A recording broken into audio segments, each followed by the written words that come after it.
Buenos días a todos los amigos, estudiantes, profesores, médicos y público en general que tengan la oportunidad de ver esta grabación que vamos a realizar en el día de hoy, 13 de mayo del 2008. Esto es parte de una serie de grabaciones que he estado realizando a los cirujanos más reconocidos que ha tenido Puerto Rico en los últimos años. Algunos ya han fallecido y obviamente no están en las grabaciones, pero ya se han realizado 7 y hoy tengo el placer y el honor de hacer una entrevista al doctor Enrique Márquez Grau, que es posiblemente el último de los cirujanos completos que quedan en Puerto Rico. Completo, como decían los ingleses, complete, que se escribe complete surgeons, porque el doctor Márquez primero fue cirujano general, después cirujano cardiovascular, cirujano pediátrico y cardiovascular, y es diplomado en esas 3 disciplinas, y obviamente pues eso implica que él a lo largo de su vida ha hecho múltiples operaciones en esas 3 áreas bien amplias, y además de eso pues tiene unos conocimientos extraordinarios tanto en cirugía como en la medicina. Así que para mí es un placer y un honor poder dialogar en este tiempo con el doctor Enrique Márquez Grau. Buenos días, Quique Márquez, ¿cómo estás? Buenos días, Quique, y muchas gracias por esa introducción tan elocuente. Y es verdad, no estoy exagerando nada, así que eso es correcto todo. Pues yo quería hacerte unas cuantas preguntas y a lo largo de la entrevista. Primero, ¿dónde tú naciste? ¿Y cuándo? ¿Y con quién te casaste? ¿Tus hijos? ¿A qué se dedican tus hijos en general? Sí, yo nací en Mayagüez en el año 1930. Estoy casado con la señora Rosa Carmen Valencia. Tenemos 3 hijos. Uno de mis hijos está en Estados Unidos como profesor de filosofía en una universidad. Está casado y tiene 2 hijos. Mi hija menor es radióloga y practica en el Hospital San Jorge. Está casada y tiene 3 hijos varones. Mi otra hija es abogada y trabajaba en justicia por muchos años. Ahora está de ama de casa y tiene 2 hijos. Así que tiene 7 nietos ya. Tengo 7 nietos. Yo estudié en Mayagüez, en la escuela pública de Mayagüez, que en esos tiempos era buena, era de las mejores. Me gradué de la escuela superior en el año 1948, de la Mayagüez High School se llamaba, se llama todavía, sí, yo creo. Sí.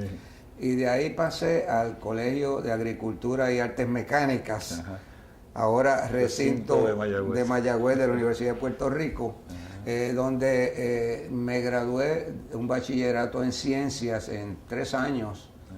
Magna cum laude me gradué, porque yo era muy fajón estudiando en esos tiempos. De ahí pasé a la Universidad de Puerto Rico en San Juan a estudiar medicina del año 1951 al 55, graduándome de médico. ¿Y después hiciste? Después de eso fui a... Después hiciste un año en otro lado antes de irte a especializar, ¿no? Como generalista. ¿O no hiciste internado? No. Bueno, me fui inmediatamente a hacer mi internado. Internado a Wayne County General Hospital, cerca de Michigan, donde hice un internado rotatorio en cirugía.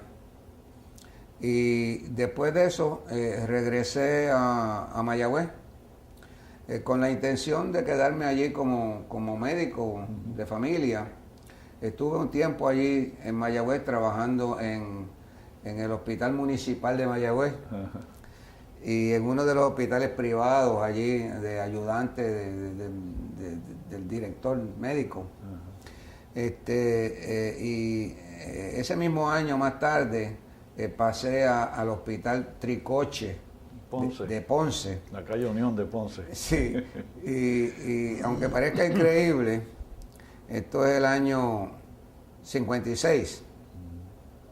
Aunque parezca increíble, llegué a ese hospital y me nombraron a cargo de la sección de pediatría, que constaba con 20 cunas para infantes y tenía 10 camas para niños, tenía 30 camas, y de pronto yo era el pediatra de esos 30 pacientes, sin tener ningún entrenamiento en particular en pediatría. Sino como generalista, un médico generalista. Médico generalista. Los problemas grandes en ese momento en la pediatría que yo veía allí era la gastroenteritis, la diarrea. Deshidratación, sí. Y allí, al igual que yo creo que en la mayor parte de los hospitales en Puerto Rico, había una mortalidad alta, porque había un desconocimiento grande del uso de los líquidos y electrolitos endovenosos. Y la otra cosa que había era que era bien difícil canularle venas a los niños, especialmente a los infantes. Y la mortalidad era bien alta. Y coincidió con mi llegada allí que se inventó, vamos a ponerle esa palabra, un artefacto, un aditamento que permitía coger las venitas, canular las venitas pequeñas, que nosotros le llamamos small vein set. Es una agujita que está conectada a un tubito pequeñito que permite flexibilidad, y era fácil cogerle las venas a los pacientes. Y una de las cosas que yo creo que permitió que los resultados que yo tuve allí fueran tan buenos, porque fueron muy buenos, es que inmediatamente conseguí 2 libros que se acababan de publicar sobre el uso de lo que se llama soluciones balanceadas de electrolitos, que antes lo que le daban a los niños era glucosa en agua, y eso era mortal, porque ese no era el problema. Ahora de pronto alguien había estudiado y había encontrado que lo que había que darle era líquido con glucosa, pero con electrolitos y potasio, y eso todo venía en una botella ya preparado, y fue maravilloso eso, la venita que podíamos coger con esos líquidos allí. Ahora ya no se moría nadie de gastroenteritis. Y tú tenías que calcularle la cantidad de líquido a cada paciente, yo ¿no? la calculaba, sí. Y le enseñaba a la enfermera cómo llevar a cabo Bueno, las si cosas. tú quieres te cuento algo de esa experiencia, porque para mí esa es la experiencia más grande que yo he tenido en la medicina. Yo llego allí y, como te digo, me nombran pediatra. Eso es increíble. Pero me nombraron pediatra. Y también me nombraron medio cirujano. Yo operaba los apéndices junto con el doctor Costa Duriex. Inclusive me enseñó a hacer hernia y vesícula. Pues, ¿qué pasa? Llego allí y en esa sala lo que tenía eran unas muchachitas jóvenes que le llamaban las enfermeras. Y eran unas muchachitas que muchas de ellas ni siquiera habían estudiado escuela superior. Llegaban al hospital y había una enfermera, señora vieja de muchos años allí, y le daban un cursito de cómo coger la presión, cómo coger la temperatura y el pulso, y quizás repartir pastillas, eso era lo que ellas sabían. Entonces habían expedientes, pero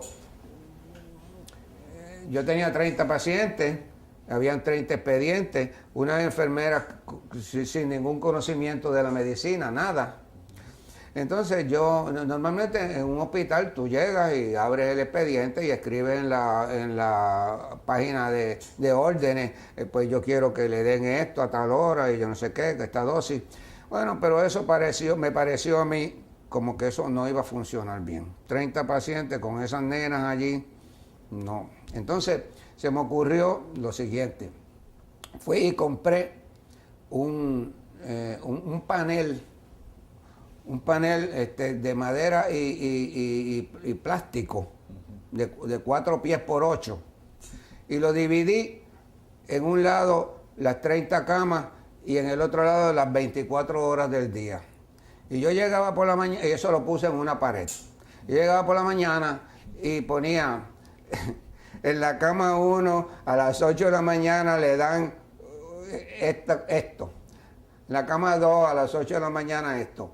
Entonces, lo que tenían que hacer las enfermeras era eso. Iban allí y decían, son las 8 de la mañana, ok, la cama 1 le voy a dar esto, a la cama 2, botamos los récords. Los botamos porque no tenían ningún valor. Y entonces, eso funcionó fenómeno. Y para mí eso fue una experiencia grandísima.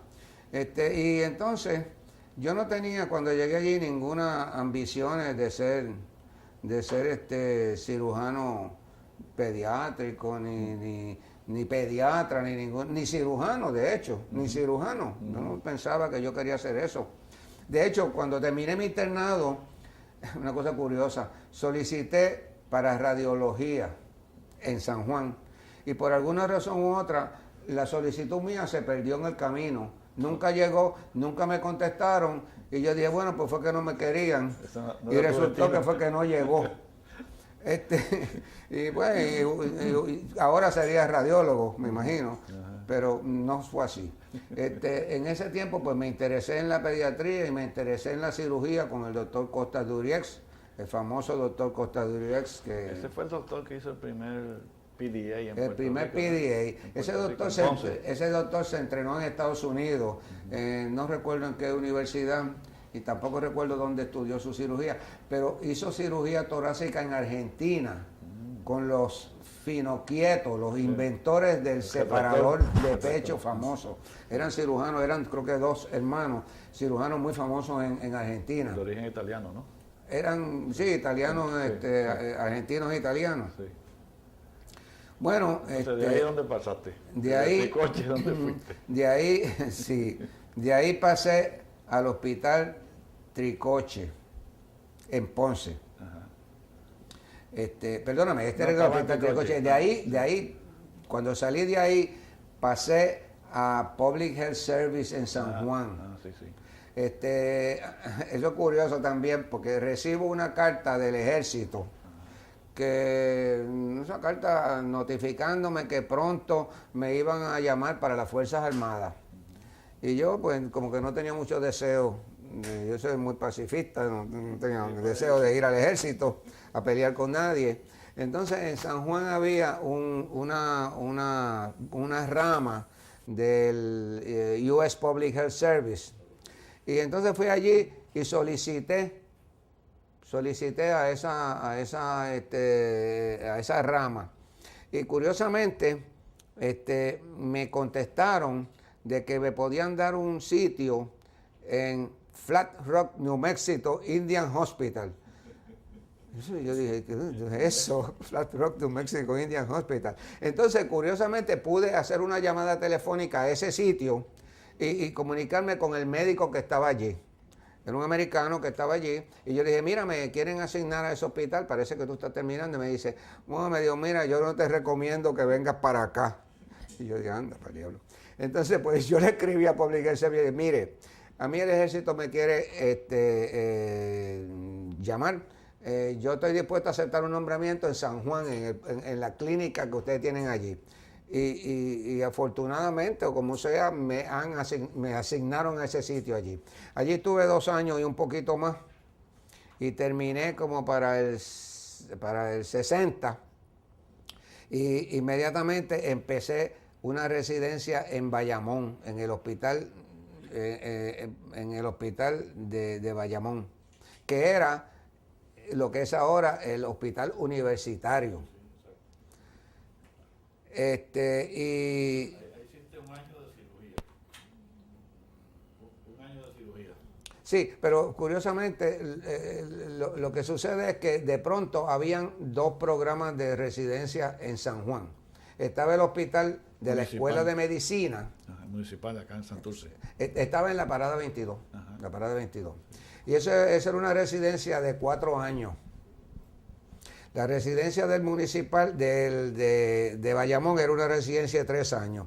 Y yo había desarrollado un interés en hacer cirugía pediátrica. Y yo dije, bueno, pues yo creo que yo voy a hacer 3 años de cirugía general y hacer 2 años de cirugía pediátrica. 5 años, yo no tengo mucho deseo de hacer 4 años de cirugía general y 2 de pediátrica, eso se va a volver 2 años. Y por eso preferí irme a la residencia de Bayamón. Bueno, comencé allí el primer año y entonces eso coincidió con que se unificó la transferencia el programa de la Universidad de Puerto Rico con el programa de Bayamón, y eso trajo una de fricciones enormes y un desasosiego allí, porque toda la facultad del hospital universitario le cayó de sombrero allí a la facultad de Bayamón, y eso produjo fricciones y yo decidí irme. Simultáneamente comienza una residencia en Ponce de cirugía general y solicito para allá, y a mitad del primer año, de mi primer año, me aceptan en Ponce y me voy para Ponce a terminar mi primer año. ¿Eso era con quién? ¿Con Luis Sala? No, no era con Luis Sala, era con Colón Bonet. En el distrito. En el distrito de Ponce, con Colón Bonet. Sí. Y allí fue una experiencia muy buena, había muy buenos cirujanos, estaba el doctor Armstrong, estaba el doctor Colón Bonet y otros muy buenos cirujanos. Estaba Vicente en ENT, y otra serie de gente. Y una de las ventajas era que uno de primer año era Chief Resident. Sí. Y eso era un descanso. Estaba comenzando. Sí, estaba comenzando. Era el rey del hospital. El más senior allí de los residentes. Bueno, entonces ahí empecé a indagar sobre la cirugía pediátrica. Y me di cuenta que si yo seguía entrenándome en Puerto Rico, me iba a ser muy difícil para conseguir una residencia en cirugía pediátrica en Estados Unidos. Sí. Así que decidí irme para Estados Unidos. Solicité a unos sitios que tenían relación con cirugía pediátrica y me llamó el jefe de cirugía de la Universidad de Louisville, Kentucky, de la Escuela de Medicina, jefe de cirugía, y me ofreció un puesto para segundo año, empezando inmediatamente. En ese tiempo me había casado y estaba yo allí acabando de mudarme para Ponce con mi esposa, y de un momento a otro renuncié y me fui para Louisville. Y estuve un año en Louisville en un hospital allí, con una rotación en hospital de veteranos, en el hospital universitario y el hospital pediátrico. Ese es el segundo año entonces. El segundo año. Sí. Allí conocí a un cirujano graduado de Hopkins, que estaba haciendo cirugía pediátrica y cirugía cardíaca en el hospital pediátrico allí. Ese individuo después me ayudó para conseguir una residencia. Pero allí en Louisville había una tirantez tremenda entre los distintos hospitales. Y parecía como que inclusive que iban a cerrar ese hospital pediátrico. Y yo dije, bueno, esto no parece que haya futuro aquí. Así que solicité a el hospital universitario con el doctor Frank Rafucci para mi tercero y cuarto año. Me aceptaron y vine y terminé mi tercero y cuarto año de cirugía general y me volví cirujano general. ¿Terminaste en qué año eso? En el 63. 63. Tú eras chief resident en ese momento. Sí. Okay. Entonces, pues ahí conocí durante ese tiempo una serie de personas que han sido mis amigos y han sido unos cirujanos extremadamente prominentes en Puerto Rico, como el doctor Enrique Vázquez Quintana. Yo me acuerdo de esa época. Sí. Oye, te voy a relatar una cosa que tú te debes acordar. Cuando yo estaba en primer año de cirugía, en el 63, tú eras el senior resident. Entonces, un día llegó un señor con un accidente de automóvil, estaba inconsciente. Para aquella época no había respiradores y yo me pasé toda la noche dándole respiración con un ambu. Y cuando tú llegas por la mañana, me dice, mira, deja a ese señor, que ese señor está muerto, no tiene actividad cerebral, y tú vete a dormir porque tú estás destruido, no vas a poder funcionar en el día. Y yo recuerdo ese incidente porque con una sola decisión que tú hiciste ese día como senior resident, estaba ya trabajando y pensando lo que se ha hecho después, las horas de trabajo de los residentes, que se ha limitado a 50, porque antes trabajábamos mucho más de 80 horas, se ha limitado a 80 horas ahora, y cómo se maneja o cómo se desconecta de un respirador un paciente que está con muerte cerebral, que ahora se ha complicado, obviamente hay que ir al comité de ética y otras cosas, y en ese momento, fue en el 63, todavía faltaban muchas cosas por desarrollarse en el país desde el punto de vista de los conocimientos y otras cosas, pero con una sola decisión tú atendiste dos problemas que después subsiguientemente se fueron revisando a lo largo del desarrollo de la medicina. Y yo me acordé de eso y recuerdo que nada más que tú eras residente de cuarto año, pero con una visión amplia de cómo se trabajaba en los hospitales. Y así me acuerdo de eso con mucha satisfacción y cariño de ese incidente. Bueno, después que eso tú hiciste, después de ese, te graduaste allí. Insertar algo aquí. En esos tiempos, en el momento de esa decisión, en ese hospital, sí, el chief resident, el residente jefe de cirugía, era la autoridad máxima. El representante del jefe de departamento y del centro médico completo. Y de todo el hospital. O sea, que ese individuo era que tenía la autoridad de tomar las decisiones grandes allí, sí, que hubiera que tomar súbitamente. Sí. Por eso, hasta cierto punto, era fácil tomar una decisión como esa. La decisión de desconectar a un paciente y que el paciente finalmente terminara muriéndose quiere decir parándose el corazón porque estaba con muerte cerebral obvia, pues era una decisión que en ese momento para mí no fue difícil. Sí, y obviamente lo de que el residente se vaya a descansar, eso es obvio, que así es que debe ser, y no era en ese tiempo la costumbre. Era así, porque trabajábamos muchas más horas. No era. Y para la época tuya. Sí, no, para la época después, mía, tú trabajabas 24 horas y seguías en la hora 25, 24 más. Sí, exacto. Seguías en el hospital. Seguías en el hospital, sí. Si te dormías de pie, pues allá tú. Sí, se ha modificado obviamente para el beneficio de los pacientes. Sí. Y de los residentes en adiestramiento. Hasta cierto punto. Sí, exactamente. Hay controversias ahí. Hasta cierto punto hay controversias. En áreas todavía no está tan bien definido, pero por ahí vamos. Bueno, entonces, ¿qué pasó después? Ahí entonces me trasladé a Canadá a hacer cirugía pediátrica. ¿Qué era lo que iba a hacer? Cirugía pediátrica. De nuevo pasan cosas extrañas.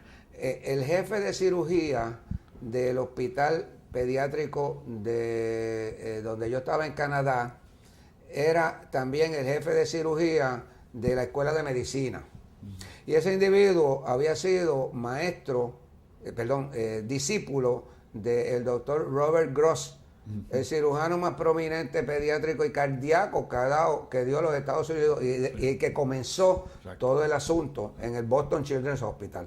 Bueno, ¿qué pasa? Que llego allí y este señor, además de hacer cirugía pediátrica, que no hacía mucha, hacía principalmente cirugía cardíaca de niños. Así es que yo como residente estaba ahora envuelto en la cirugía cardíaca. Con él, sí. Con él y con otro cirujano canadiense, inglés, de Inglaterra. Y allí estuve haciendo cirugía pediátrica y cirugía cardíaca y estuve visitando simultáneamente, cuando tenía tiempo, un laboratorio de cirugía experimental cardíaca que tenía uno de los compañeros del doctor Lillehei, que inventa la cirugía cardíaca en Minnesota. Sí, este individuo está allí, tiene ese laboratorio de perros que nosotros llamábamos, con perfusionistas y todas las cosas disponibles para que nosotros fuéramos allí a hacer. Así es que allí me puse a hacer cirugía cardíaca además. Y entonces me interesé en eso y terminé y regresé a Puerto Rico. Estuve en práctica privada unos meses y estuve en el hospital presbiteriano operando.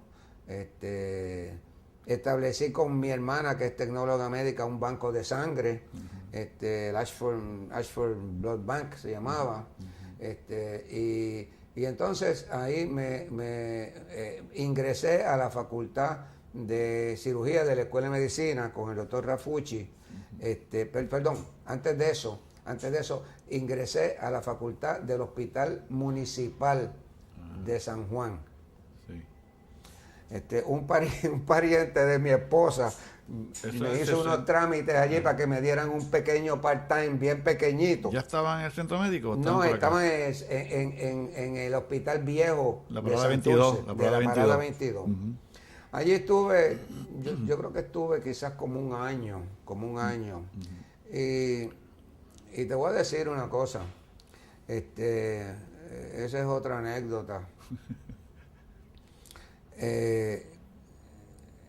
Hay un cardiólogo dominicano, pediátrico, que estaba allí en ese tiempo, todavía está vivo, anda por ahí, y ese individuo me llama un día porque después se enteró de que yo había hecho un poco de cirugía cardíaca allá en Canadá y qué sé yo. Entonces me dice, mira, yo tengo aquí un paciente que necesita que se le haga un shunt porque está cianótico. Eso nunca se había hecho en ese hospital, no había quien lo hiciera. Sí. Quizás se había hecho en el universitario por el doctor Soltero Harrington, que acababa de entrenarse allá en Texas. Y entonces, pues, era un paciente que se iba a morir. Y yo dije, bueno, yo nunca he hecho uno en un humano. Yo lo he visto hacer. Y te voy a decir cosas curiosas. Cuando yo estaba en Canadá, que iba al laboratorio de animales, de perros, yo me traía los corazones y pulmones y los ponía en la nevera en mi casa. Entonces por la noche, cuando tenía tiempo, hacía la operación de Blade, lo que se llama. Cogía el corazón y lo metía en una, qué sé yo, como una lata grande para simular que estaba dentro del pecho. Y entonces allí hacía las anastomosis esas. Y esa había sido mi experiencia en cirugía. Entonces fui y hice esa operación y el paciente pues sobrevivió, fue exitosa la operación, increíblemente. Después me encontraba con el cardiólogo años después me decía, oye, todavía ese paciente anda vivo por ahí, me decía. Pero te voy a decir, más curioso todavía. La noche antes, esto tú no lo vas a creer, la noche antes de hacer la operación, tú sabes, yo estaba nervioso, yo no había hecho esa operación en humano, tú sabes, y en ese hospital buscamos por ahí un perro realengo. Y cogí el perro realengo y me lo llevé para una tienda que tenía mi papá. Tenía una tienda allí en San Juan que vendía radios y cosas. Y lo puse en el mostrador y le di anestesia al perro. No me acuerdo qué, le di una cosa para que se durmiera el perro. Y abrí el perro y le hice la operación al perro. Y después botamos el perro al zafacón, bendito. Y ese fue mi entrenamiento para ir a hacer el primer playlock en mi vida. Es una cosa increíble. Porque esto fue municipal. En el municipal. Entonces me fui para el hospital universitario. ¿En qué año entraste al universitario? Como facultad entonces. Ya volví, sí, como instructor en cirugía en el hospital universitario, ya de nuevo en el hospital universitario. Sí, está ahora. De donde me había ido al primer año. El primer año. Ahí estaba. ¿Eso fue como el 65 o el 66? Eso fue 64. 64. Okay. Entonces entraste como instructor y fuiste ascendiendo gradualmente en rango. Sí, ahí fui ascendiendo hasta el 72 que fui nombrado full professor. En el interín, yo estaba haciendo cirugía general y cirugía pediátrica, junto con el doctor Luis Díaz Bonet, que se había entrenado en Estados Unidos, con el doctor Cladworthy en Ohio, y con el doctor Busquets, que se había entrenado caseramente aquí por experiencia propia. Sí. Y ahí estuvimos haciendo cirugía pediátrica hasta ahora, ¿verdad?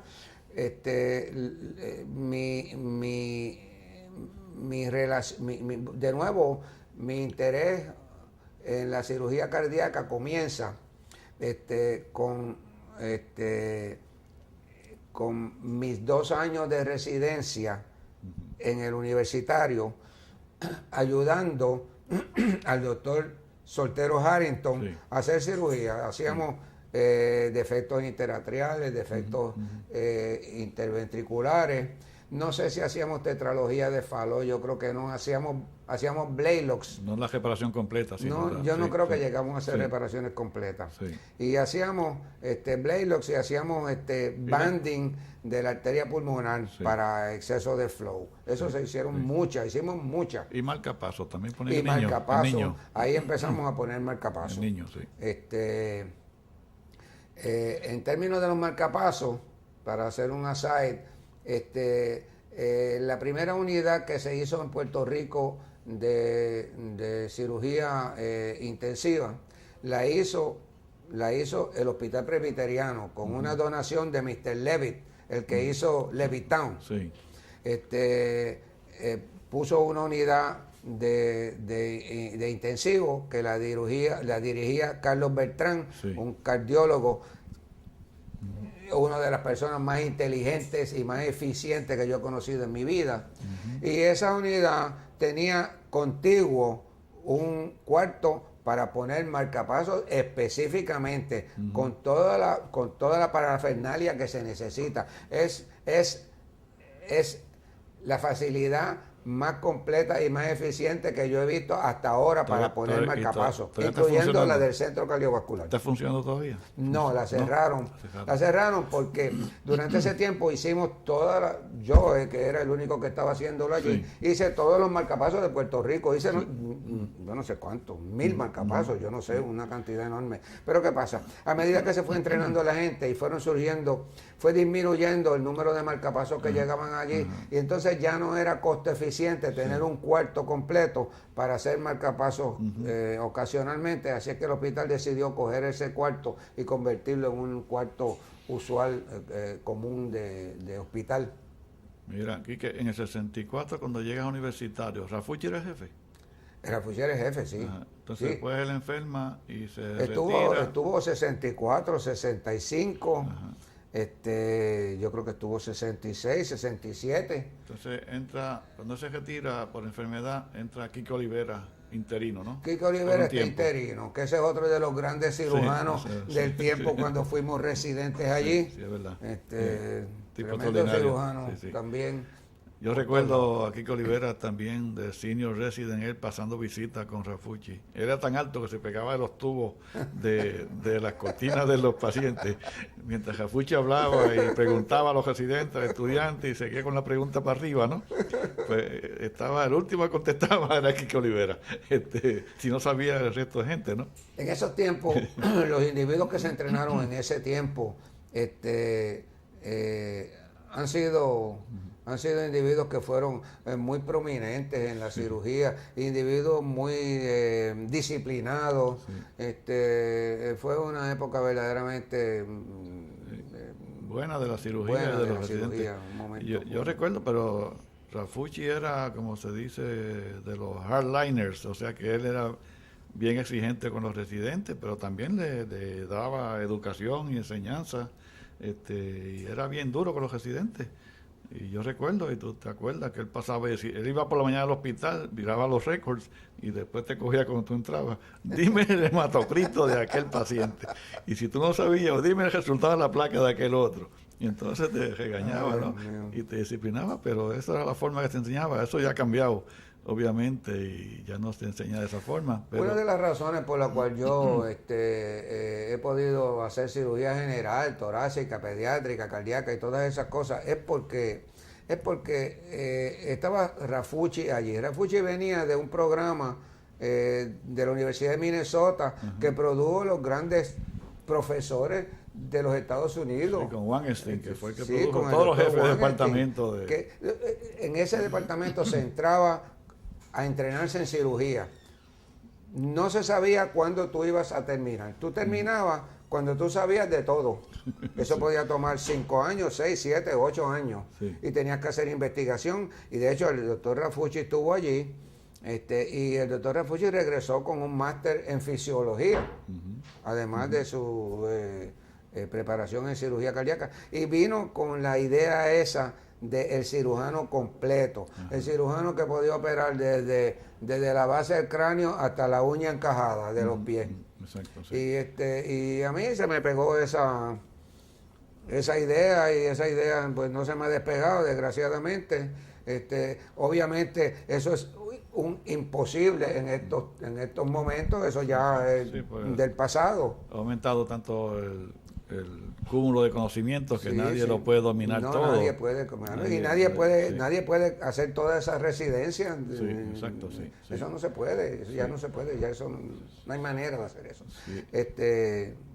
Yo soy de los últimos vivos, yo me imagino, con eso. Que hace de todo. Sí, ya todo el mundo se murió. Y de hecho, como dije en la introducción, tú tienes los 3 boards de cirugía general, pediatría cardiovascular y pediatría quirúrgica, y que me dice que revalidaste en estos días también. He revalidado 3 veces, la última vez ahora en el 2007, que bastante trabajo me dio ese examen. ¿Pero eso era voluntario o era obligatorio? Era obligatorio. Bueno, lo que pasa es que una de las cosas es que si tú quieres organizar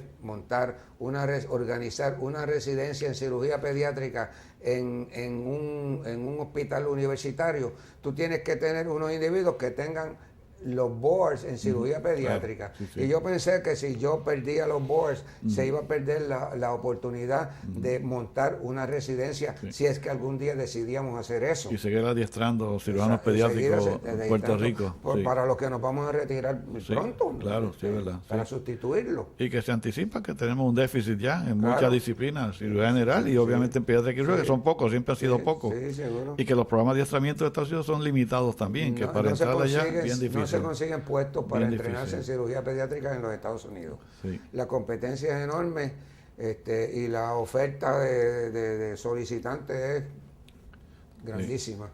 Entonces, universitario seguiste allí, entonces después tú fuiste jefe de pediatría quirúrgica, ¿no? En el hospital pediátrico. En el pediátrico desde el 75 que hasta estaba ahora. Bajo la égida del jefe de cirugía de la escuela. Eso era cuando estaba doctor Blanco y antes también, ¿no? Cuando estaba Víctor Gutiérrez. Después del interinato de Quique Oliveras, vino jefe Víctor Gutiérrez en el 69. Yo llegué en 70 a la escuela ya. Tú estabas allí y estabas en el pediátrico, ¿no? Sí. Y después seguiste con doctor Gumercindo Blanco, todavía estaba en el pediátrico. Sí. O no, él te sacó, fue. Él te removió en un momento y puso a Rosselló. A Rosselló de jefe en el hospital pediátrico. Estuvo como un año. Rosselló vino, lo trajo Víctor Gutiérrez. Sí. Estaba allí conmigo, después de subalterno,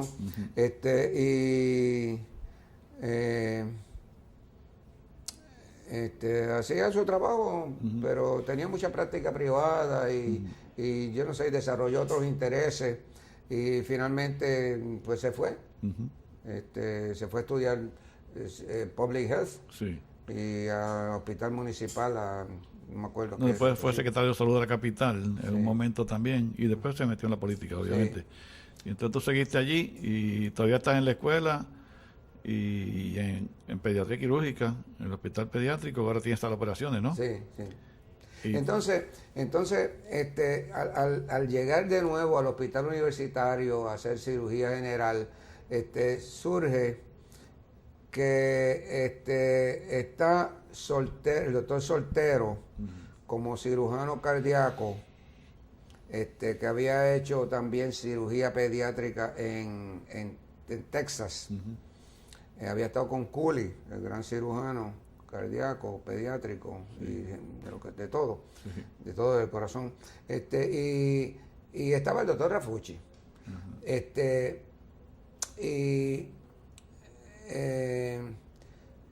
Surgen unas discrepancias entre el doctor Soltero y el doctor Rafucci en filosofía de tratamiento o lo que fuera.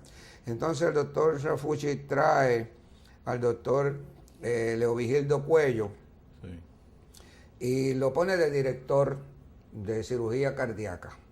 Entonces el doctor Soltero se sintió ofendido y renuncia y se va.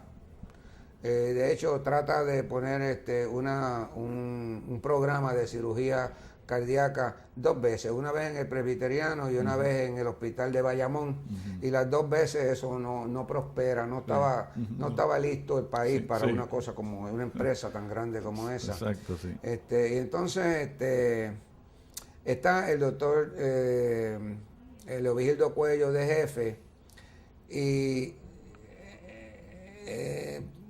hay unos problemas de resultados en la cirugía, especialmente en la cirugía de adultos y pediátrica.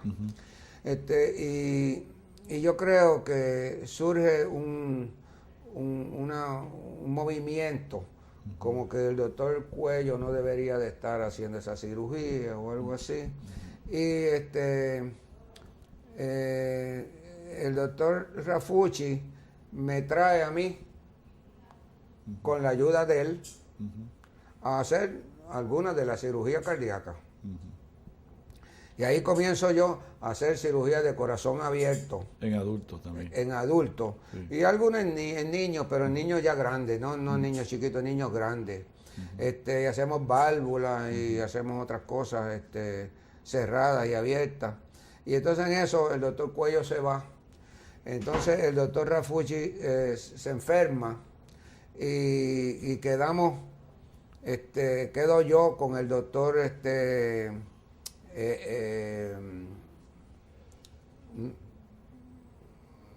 Olivera. Sí, Olivera. Sí. Enrique Olivera, haciendo la cirugía cardíaca. Y así estamos hasta el año como 72, que se decide que se va a establecer un programa de cirugía cardíaca y se nombra al doctor Defendini de jefe de la sección de cirugía cardíaca. Entonces ahí se establece un programa formal de cirugía cardíaca. Estuvo acreditado. Estaba acreditado y todo. Sí, estaba acreditado y todo, sí.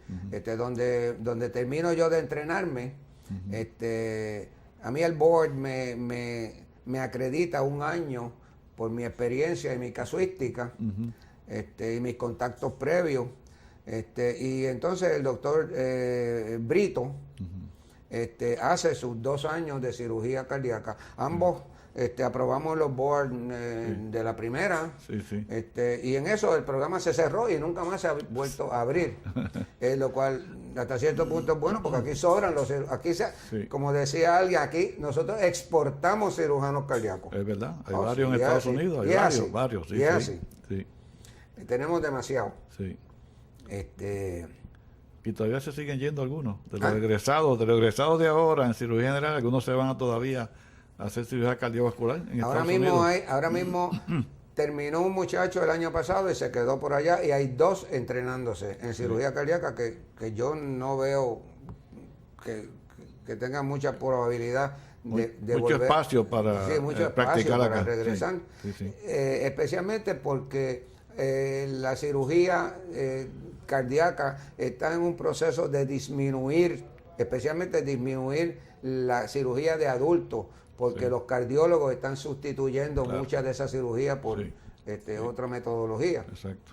es verdad, está disminuyendo. Entonces surge el centro cardiovascular hace 15 años y entonces ahí yo paso a hacer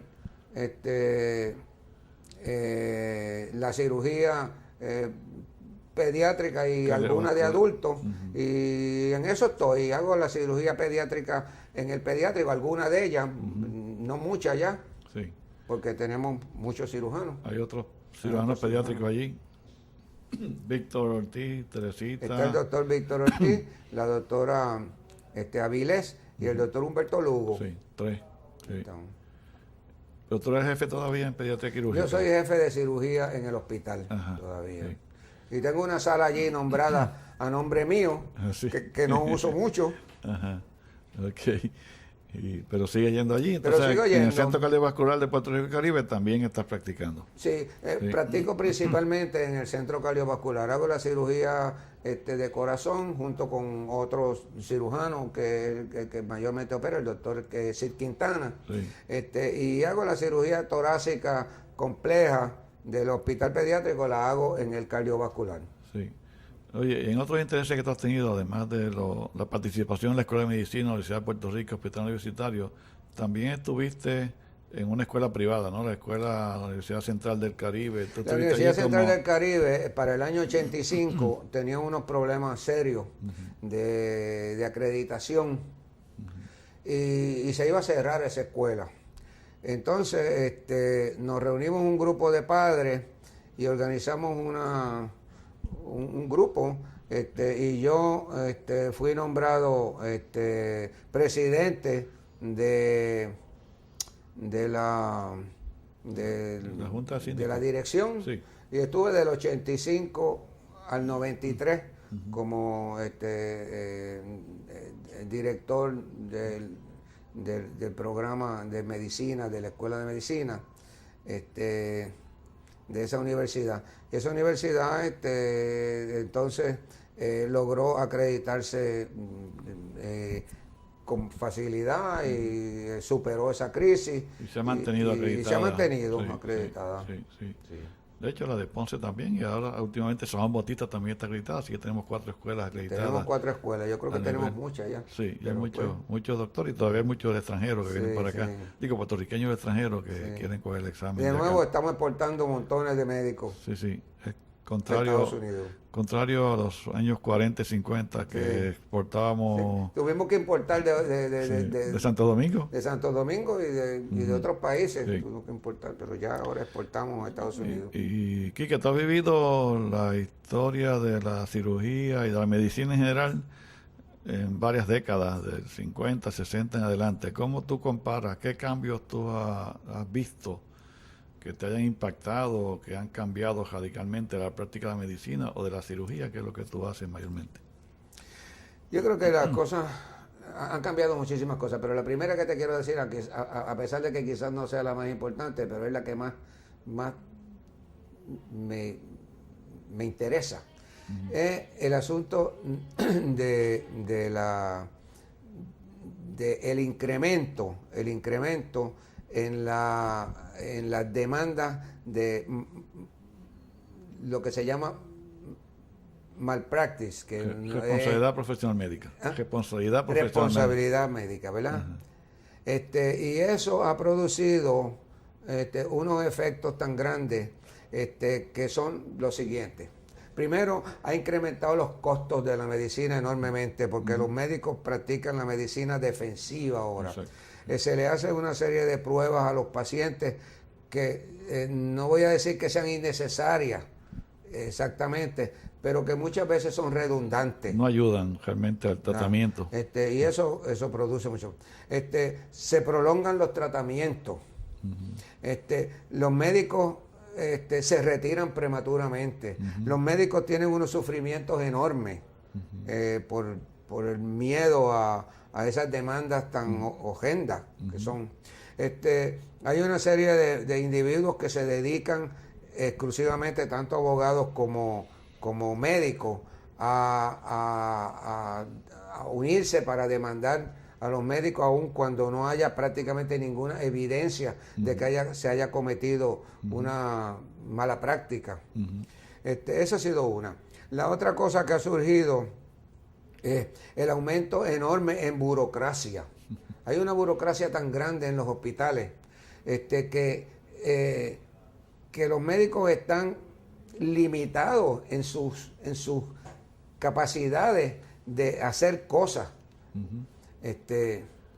Y de decidir lo que tienen que decir médicamente, decidir las cuestiones médicas. Las decisiones médicas muchas de las decisiones médicas están en manos de otras personas, de enfermería, del director ejecutivo, de administrador del hospital. De los planes médicos. De los planes médicos, eso es horroroso. Pues todas esas cosas han sido unos cambios enormes, deprimentes, yo creo, por lo menos para personas como yo, que me formé en otra filosofía.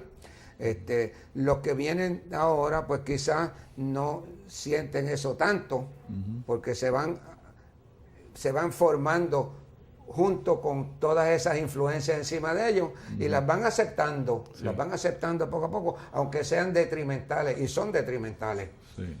En términos de la enseñanza, los estudiantes de medicina, yo creo que una de las cosas, de nuevo, depende de mí, estoy hablando como consecuencia de mi formación, yo creo que una de las cosas grandes que había en la enseñanza médica era el desarrollo de una responsabilidad enorme hacia el paciente, una disciplina grande. Eso ya no está. Y la otra cosa que está sustituyendo eso es las prácticas en grupo. Las prácticas en grupo tienen una ventaja, que quizás el que viene a sustituir al que se fue está descansado, pero la continuidad de tratamiento se pierde. Esa continuidad de tratamiento es importantísima y esa se perdió también. Y esas son cosas. Y es lo que se ha descrito cuando se evalúa la reducción a 80 horas de trabajo, que a veces no hay continuidad, porque el que sale tiene que entregarle al que entra qué problemas tiene ese paciente, lo que le hizo, lo que no le ha hecho, y ahí se pierde un... Que es imposible en una conversación que tú le relates a otra persona todo lo que pasó en una operación, aún detalles chiquitos que después, 2 días después, cuando el paciente tiene un problema, tú te acuerdas, tú que estabas allí, y dijiste, ¿no será esa cosita que pasó allí?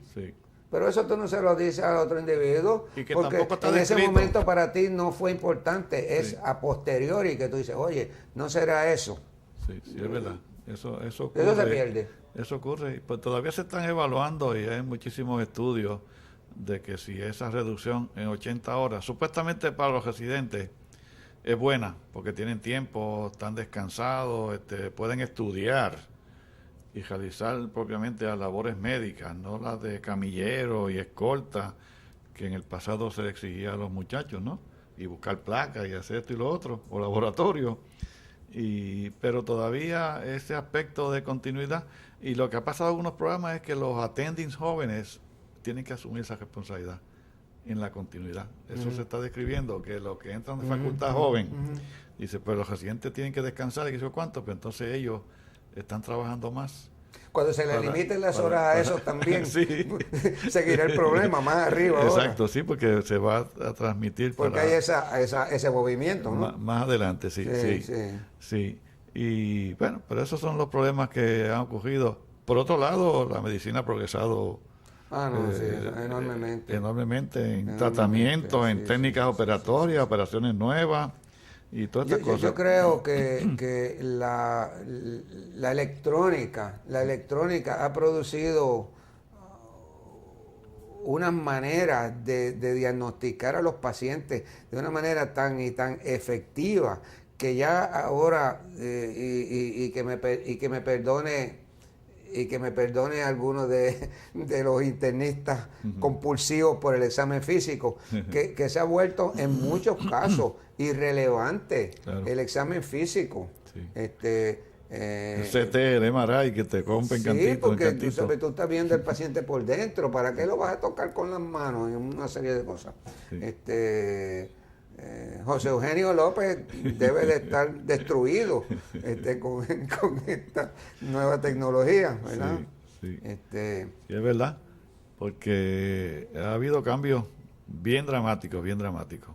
Y digo, y no se digan, quimioterapia, radioterapia, antibióticos, que son extraordinariamente amplios, la gama que tenemos de cubierta, y eso ha sido en beneficio de los pacientes.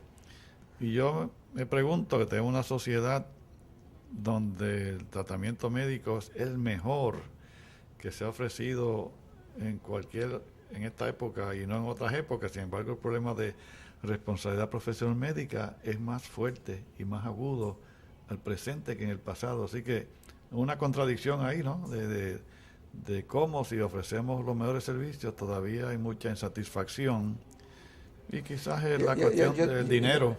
Mis ideas sobre eso son las siguientes, Quique. En el pasado,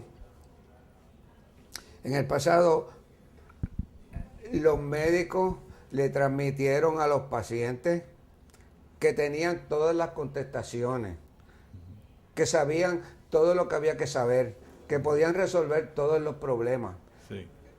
Entonces, ¿qué pasa? Que de pronto surge Internet y entonces los pacientes a cuestionar las contestaciones que los médicos le dieron, que le parecen erróneas, y a veces eran erróneas, y son erróneas a veces, porque los médicos no lo saben todo.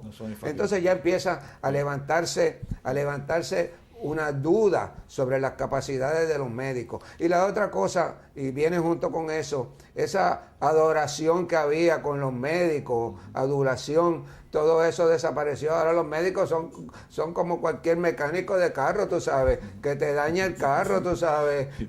Ya ese doctor no es el que lo sabe todo, ¿no? ¿Qué va a hacer? Y eso pues es fácil ahora demandar al médico, tú sabes. Ese paciente se equivocó, vamos a demandarlo. El médico no se puede equivocar,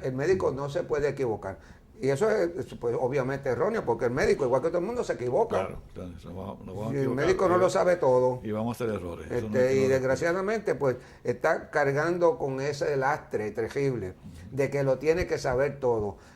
Yo no sé si esto va a pasar.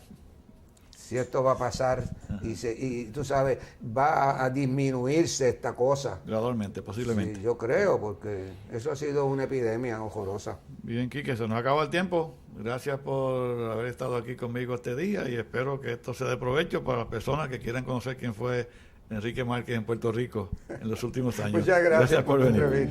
Bien.